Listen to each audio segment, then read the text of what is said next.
최근 한국에서 한때 최고의 아이돌로 활동했던 중국 멤버의 충격 근황이라는 글이 올라왔습니다. 지난 19일 커뮤니티 포머스에 슈퍼주니어 출신 한경의 근황이라는 제목의 게시물이 게시된 것입니다. 올라온 게시물 사진에는 얼굴이 삐쩍 마른 중국 장수의 모습이 담겨 있었는데 그는 바로 슈퍼주니어 전 멤버인 한경이었습니다. 사진은 한경이 출연하는 영화 진상공무상의 한 장면으로 이 작품에서 한경은 관우를 맡았습니다. 삼국지에 나오는 관우는 키가 9척이고 수염이 2척이라고 불릴 만큼 강인한 외모를 가지고 있다고 알려졌지만 관우 역을 맡은 한경은 너무도 작고 마른 모습이었습니다. 한경이 맡은 관우는 야이고 나약한 모습으로 인해 한국 누리꾼으로부터 영양시 쪽 관우라고 불렸습니다. 국내 네티즌들은 관우가 애절해, 중국인들 관우 겁나 좋아하지 않나, 간신배상인데 관우 미스캐스팅 아니냐 라고 말하며 비아냥거렸습니다. 한경은 슈퍼주니어에서 리드 댄서와 서브 보컬을, 슈퍼주니어 M에서 리더를 맡으며 큰 사랑을 받았습니다. K-팝 최초의 순수 외국인 아이돌이었는데 2009년 11월 돌연 SM 엔터테인먼트에 계약 해지 소송을 제기했습니다. 그리고 이듬해인 2010년 슈퍼주니어 멤버 및 회사와 연락을 끊었습니다. 당시 팀 동료 규현은 동물도 자신을 키워준 주인은 물지 않는 법이라며 이해할 수 없다라는 글을 남겨 이목을 집중시켰습니다. 결국 그렇게 SM 엔터테인먼트와 좋지 않은 방식으로 헤어졌는데 더 큰 문제는 그 이후부터였습니다. 한경은 중국 모 게임 회사에 CF를 촬영하며 혐한 CF 논란을 일으켜 국내에서 큰 공분을 산 것입니다.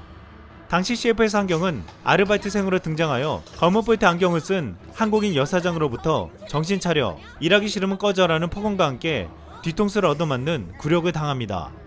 이에 화가 난 한경은 게임 속으로 들어가 전사로 변신한 뒤 머리에 뿔이 난 괴물로 변한 한국인 여사장을 물리치고 현실 세계로 컴백하여 화려한 콘서트를 펼친다는 황당한 내용을 담았습니다. 당시 선배 가수 김정우는 이 같은 소인배 짓은 그대의 나라 국격에 먹칠한다는 걸 꼭 깨우치길 바란다는 쓴소리를 남겨 주목을 받았습니다.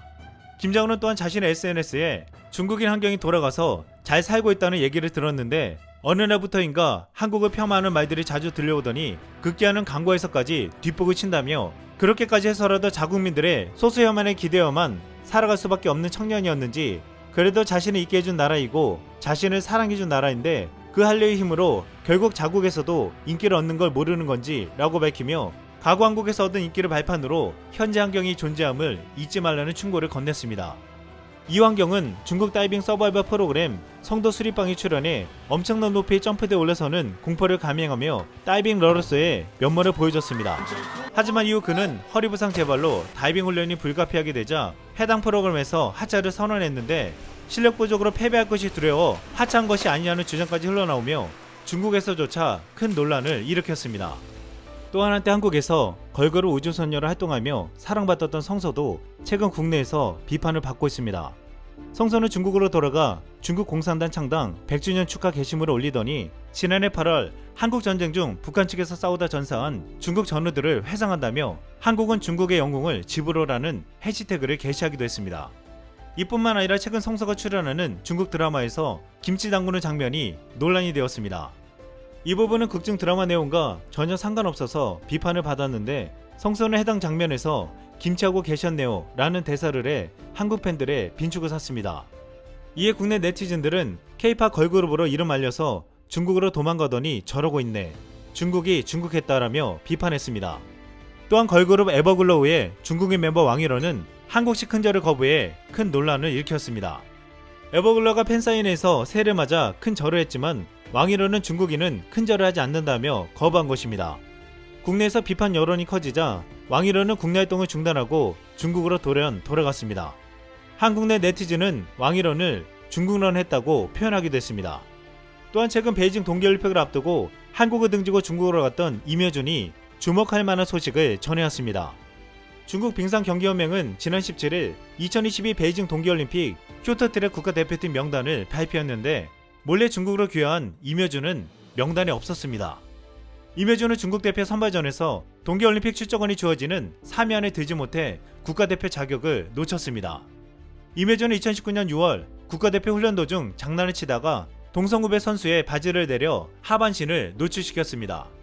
피해를 당한 선수가 신고하면서 임효준은 선수 자격 1년 정지, 중징계를 받았습니다.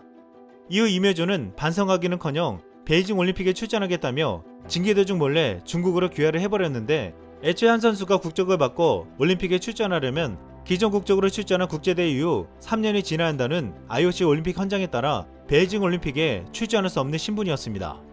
중국 한국을 배신하고 중국 대표로 출전하려던 임효준을 중국도 버렸다는 말을 들었습니다.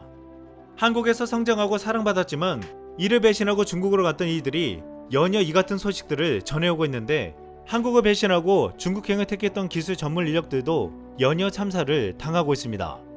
미중 갈등이 고조되면서 반도체 제재를 받는 중국은 한국 인재를 영입하기 위해 총력전을 벌여왔습니다.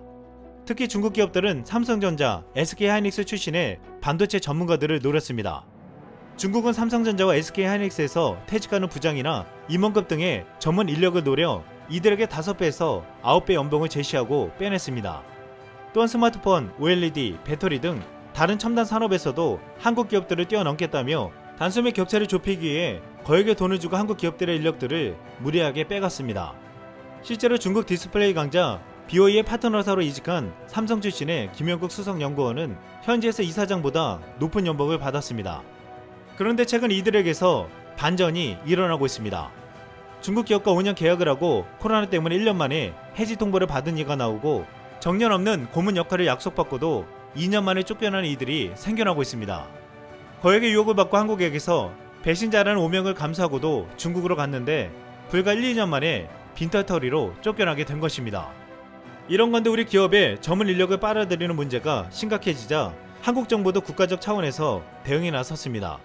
바로 반도체 인력이 중국이나 해외로 빠져나가는 것을 막기 위해 반도체 연구기관과 교육기관을 세워 재취업을 보장하는 방안을 검토하고 있는 것입니다.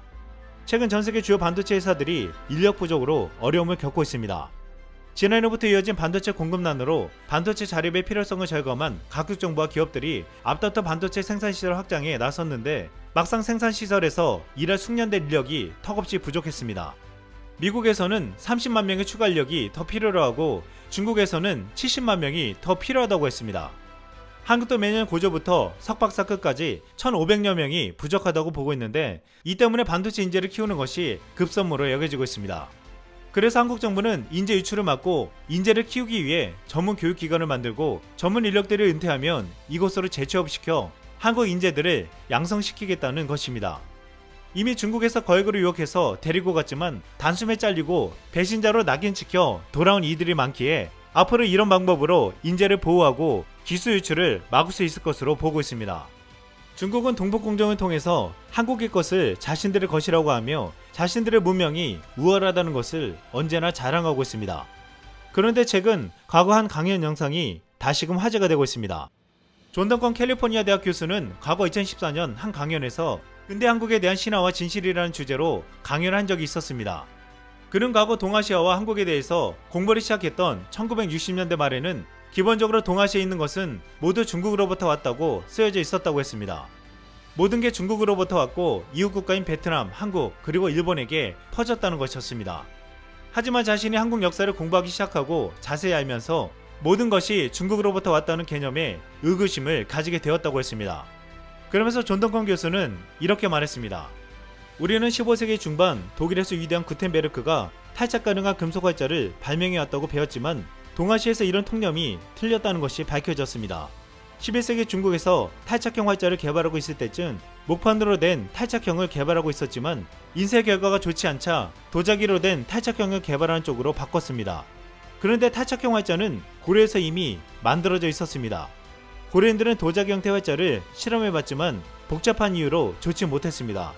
그래서 고려인들은 그런 금속으로 만들어보자 했고 결국 1234년에 고려인들은 인류 역사상 최초로 탈착이 가능한 금속 활자로 책을 인쇄했습니다. 여기 여러분들에게 보여줄 사진이 있는데 인쇄 활자판인데 금속 활자를 통해 인쇄된 책 중에 가장 오래된 것으로 1377년으로 거슬러 올라가 고려시대에 나온 직지입니다. 한국은 이처럼 오래전부터 뛰어난 지혜와 기술을 가지고 있었습니다. 이상 쓸멍이었습니다.